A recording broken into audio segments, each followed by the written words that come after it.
There's a report out of the UK, a lot of problems in the UK right now. A toddler was kicked out of a nursery in the UK for being transphobic. It's real. It's according to statistics from the 2022 to 2023 academic year. This is at a state school. It's all available now, reported by The Telegraph and the Daily Mail. A toddler was kicked out of the nursery after having been accused of transphobia. 94 pupils at similar primary institutions were suspended or permanently expelled for transphobia or homophobia. We are talking about kids between the ages of, what, 3 or 4, and 7. These are kids down to nursery school up to the 2nd grade, kicked out for homophobia and transphobia. And that should not be surprising. It kind of drives me crazy when I see, especially conservatives, they say, "Can you believe this? Can you believe this is crazy? Is it? How could they go this far?" Well, of course I believe this. This is the logical conclusion of the sexual revolution. What is supposed to be surprising? That a kid was kicked out of school? Kids get kicked out of school. Kids are suspended and expelled from schools. So that shouldn't be surprising. What is surprising is that it was for transphobia or homophobia or whatever, but that shouldn't be surprising either, because according to the morality constructed and enforced by the left, the new official morality, which is rather immoral, it's untethered from the actual objective moral order, but it's still a kind of a morality that is enforced, then some of the worst sins in the world are homophobia and transphobia. It wouldn't be surprising if a kid got kicked out of the 2nd grade for stealing, or at least suspended. Wouldn't be surprising if a kid got kicked out of kindergarten or at least suspended for lying to his teacher or to other students.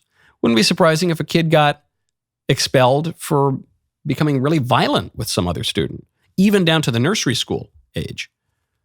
Biting a student, or I don't know, bringing a weapon to the school or something. That wouldn't be surprising.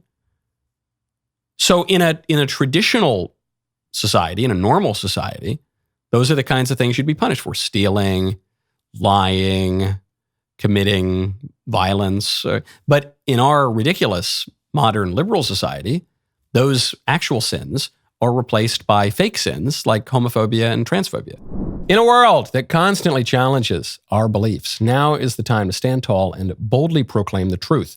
This is your moment, your opportunity to come together with top leaders from education, faith, media, and culture who are committed to making a difference. Our high-profile featured speakers include Matt Walsh, Harrison Butker, Kirk Cameron, Father Mike Schmitz, and yours truly. And we will endeavor to share powerful stories and insights on how to rise above fear and take a stand for the truth, no matter the cost.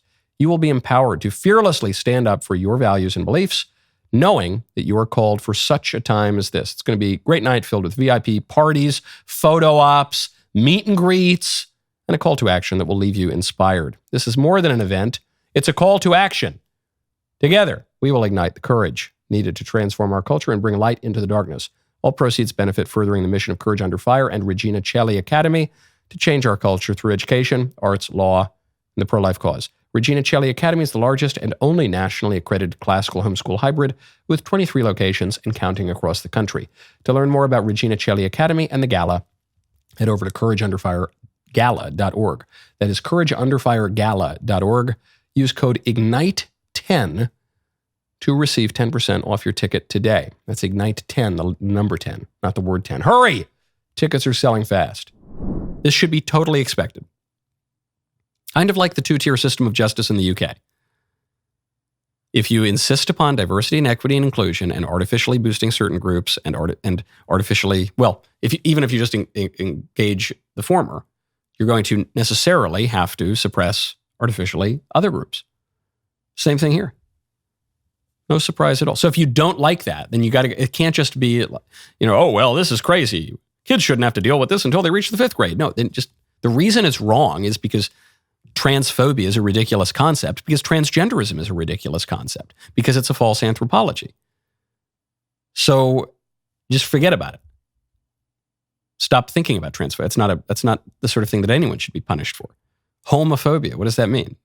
Viewing aberrant sexual acts with moral opprobrium? What's wrong with that? Not saying you should be cruel to people or anything, but to have that view, what's wrong with that? Nothing. But that means you need to reset the moral order. That means, in other words, a change in regime, a restoration to a more sane kind of sovereign. And the people who are actually in power are not going to give that up so quickly. That was a great clip. Now stop, ring the bell, subscribe. See you next time.